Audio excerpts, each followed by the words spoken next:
Good afternoon on this kind of cold and dreary Wednesday. But thanks for joining us with the weekly update with the mayor and Kyle Johansson. Kyle, tell us how gloomy it may be in the days to come with the 7-day outlook. So today we'll look for periods of rain, a high of 47, with a low of 44 with showers early. Tomorrow morning clouds, followed by afternoon sun, high of 61, low of 35. Friday mostly sunny, high 55, low of 35. Saturday mostly sunny, high of 52, low of 30. Sunday afternoon showers, high of 56, low of 40. Monday morning clouds followed by afternoon sun, high 41, low 27. Tuesday afternoon rain and snow showers, high of 42, low 36. And next Wednesday for morning showers, a high of 41 and low 27. And today, in the last 24 hours, there have been roughly nearly 9,000 new positive coronavirus cases in the state of Ohio in the last 24 hours. This is not the Omicron variant or known as Frankenstein coronavirus variant, but it's just the second wave of the Delta variant surge.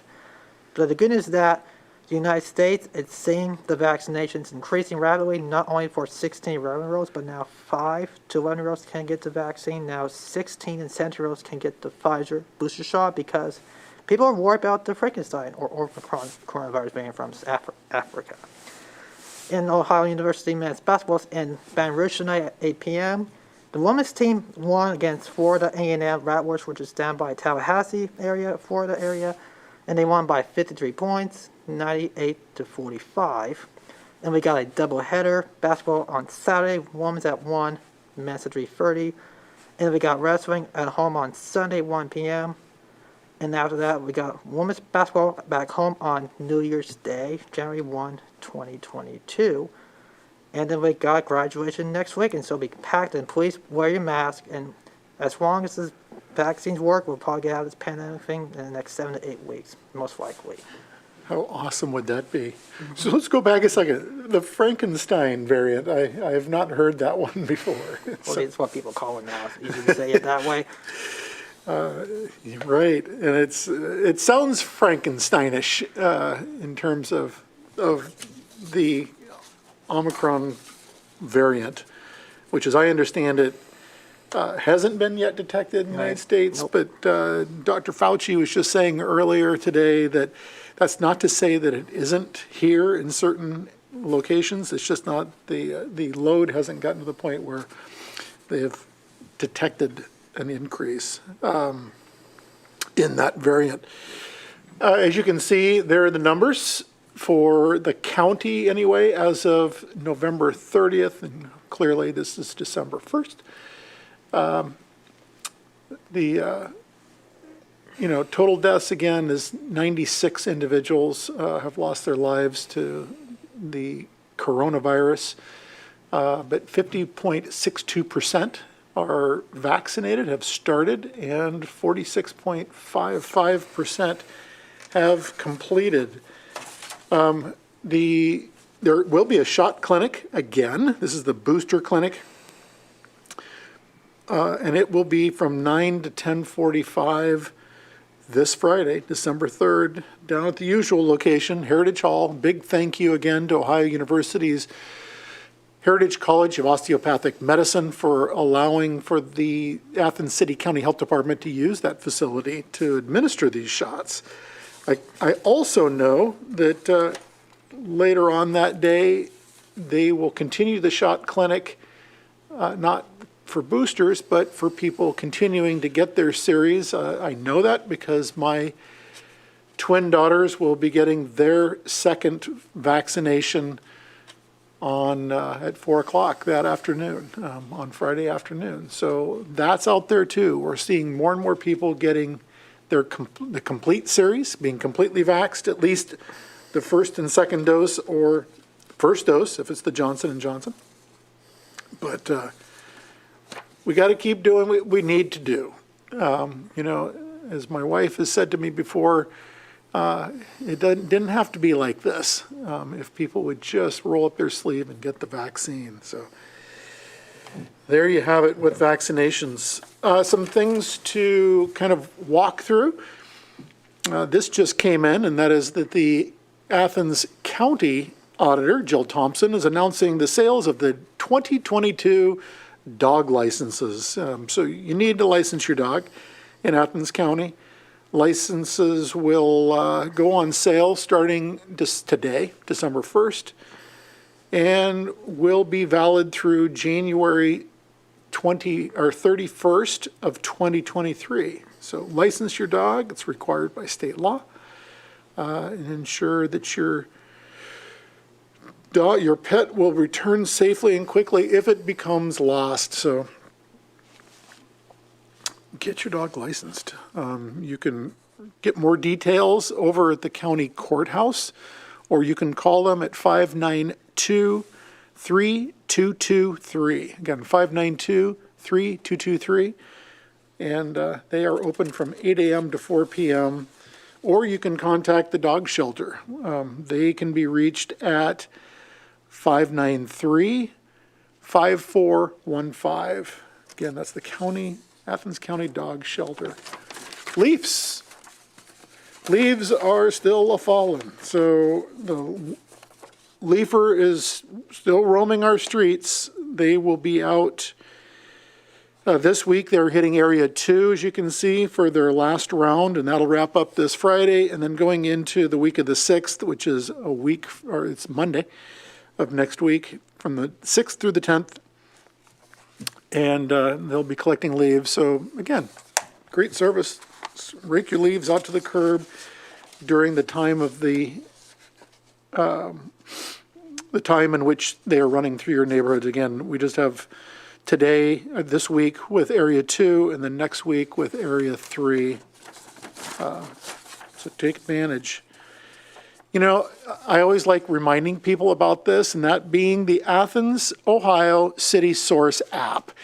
It's easy to find. You can find it at Google Play, or you can find it at the Apple App Store. Again, just type in the search box, Athens, Ohio City Source, and it'll pop right up. It's easy to download, and then you can effectively reach out to different departments in the city and report issues that you see. It can be everything from rental unit complaints to infrastructures that needs to be repaired, or you believe that it needs to be repaired. That can be potholes in the streets. It can be water that shouldn't be shooting up out of the street. It could be the smell of raw sewage somewhere, and you can use that app to get that information to where it needs to be going within the city departments. Engineering and Public Works would respond if there's a street lamp that's out, or if it's an AEP lamp, we'll make sure we get that to AEP. If it's traffic signals, again, it will get to the right department. All those kinds of things, use it. Another vitally important app that's out there that I use all the time is Nixle. This is the Athens Emergency Messaging System. Again, you can, see it. You'll find it right at the top of the city's website. So, or you can use your cell phone and text 45701 to 888777 to get Nixle downloaded. Again, it's great for all kinds of emergency alerts. It can be weather alerts. It can be, even Amber alerts come across Nixle. You name it. A number of very important vital information can be used via Nixle. And then again, Athens, Ohio City Source app can be used for you to send information on to us so that we can attend to things that need to be fixed. We've addressed over 400 issues through the Athens City Source Edition. Oh, Scott Thompson is telling me that we have addressed over 400? Nice. And that, I'm assuming, has been since we started with this? Yeah. So thank you, Scott, for bringing that up. It's being used a lot, and it allows us to more quickly address issues in the city. So check it out. I mentioned this last week, and it's the community center space it's a workspace for people to use in the community center, where there's free Wi-Fi, there's desks, and chairs. It's a quiet space. There's a mini fridge in there and many more things. I think that if you use the mini fridge, you should probably make sure your name is well written and visible on whatever you put in there in case multiple people use the fridge. This is available Monday through Friday from 8 a.m. to 5 p.m., which is great if you're down there working out and you think to yourself, well, hey, I can probably get some work done from this location as opposed to run off somewhere else, or you can work and then go work out. It's a great service. It's free to members, and if you're not a member, it's $7 a day, which includes access to the fitness facility as well. So it's quite the deal to be able to use it in that way. Also, related to Arts, Parks, and Recreation, we have the Start Smart basketball registration. This is for kids ages 3 to 5. Monday, November 29th is when it began, but it runs through January 7th. So you can probably go down to the community center and see if you can still get your youth in. It's $35 per child to partake in the Smart Start basketball registration. Also, youth basketball registration is going on. This is grades K, kindergarten, through 12. Also, it began on the 29th, but that too is going to run through January 7th. It is $35 per child. And again, you can go to Arts, Parks, and Recreation, go to the website and pull it down, or you can call down there to the community center, which is 592-3325. And get more info if you're interested in getting your kids into basketball or getting them started on basketball. Prints, Plants, and Pot Sale at Arts West. This is going to be this Saturday. And it will be from, looks like 10 a.m. to 6 p.m., where they're going to be featuring the Bobcat Print Club. This is the OU family and students and faculty. The Moonville Print Shop, Seeds and Things, Quint Amaret Ceramics, Dainty Prairie, OU Ceramics, and Baby Grapes. So stop in. It's free and open to the public. So come down and check out the artworks that are down there. This is pretty cool. I think that I will be going down there with my daughters this weekend. Tai Chi at Arts West as well. This is going to start Monday, December 6th. Learn slow, graceful movements to improve your circulation, balance, and massage your organs. It's $10 per class. The times are 6 p.m. to 7 p.m. at Arts West. So come check it out. It'll be in the Arts West Performance Space, so the great room upstairs. And again, that is at 132 West State Street. It says West Union on here, but I think that's West State Street that Arts West is located on. I'm getting the head nod. I'm pretty sure I got that street right. The Hocking Valley Riparian Project area, this is something that I brought up last week, speaking to the 16 acres of riparian forest that is completely consumed by all kinds of unwanted invasives down there, that we are going to start on a project to remove a lot of the invasives, hopefully all of the invasives down there.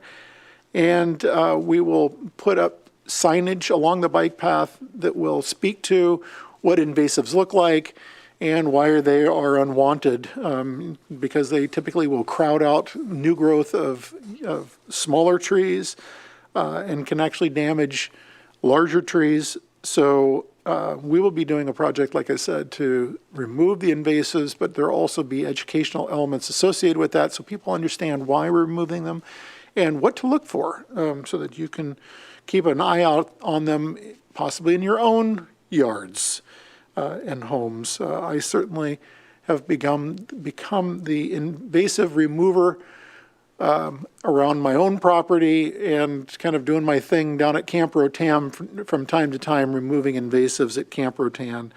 So just kind of keep your eyes open for that, because that'll be happening likely at some point this month. Some upcoming meetings. We have the Environment and Sustainability Commission is going to be meeting today at 6 p.m. up in, right here, council chambers. Athens City Council will be meeting next Monday evening, December 6th, here in council chambers. Again, same time, same place, same channel. AMAC will be meeting on December 8th at 1 p.m. at Arts West. That's the Athens Municipal Arts Commission. And the Shade Tree Commission is going to be meeting on December 9th at 7 p.m. also up here in council chambers. So council chambers, and thank goodness with all the wonderful work that comes from Scott and Ryan here at the Government Channel, it's the place to be. And apparently the place to be seen. So that said, Kyle, thank you for joining me as usual. It's always wonderful having you here. And I'm sure that I will see more postings of you and Rufus in the not too distant future, because I don't know how many photos you're up to with your best friend Rufus, but it's got to be hundreds, if not close to thousands. So thanks for joining me, and thanks for tuning in. And please join us next week for the next weekly update with the mayor and Kyle Johansson. Take care.